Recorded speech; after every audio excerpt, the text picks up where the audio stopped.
Hey everyone, this is Tim from Your Sec Stack. Today in this video, I'm going to show you how to be a beta tester for the Steam Deck updates. And this is easy to do, so you can get access to some updates that are coming out a little bit early. So press the Steam button, go down to settings right here, select this. Then we want to go to system and then go to right.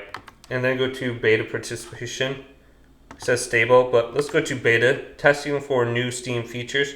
Updates frequently. Otherwise, we have preview, testing for new Steam and system level features. Updates frequently. You may encounter some issues. So you can decide which you want, beta or preview. So I can try preview, testing for new Steam.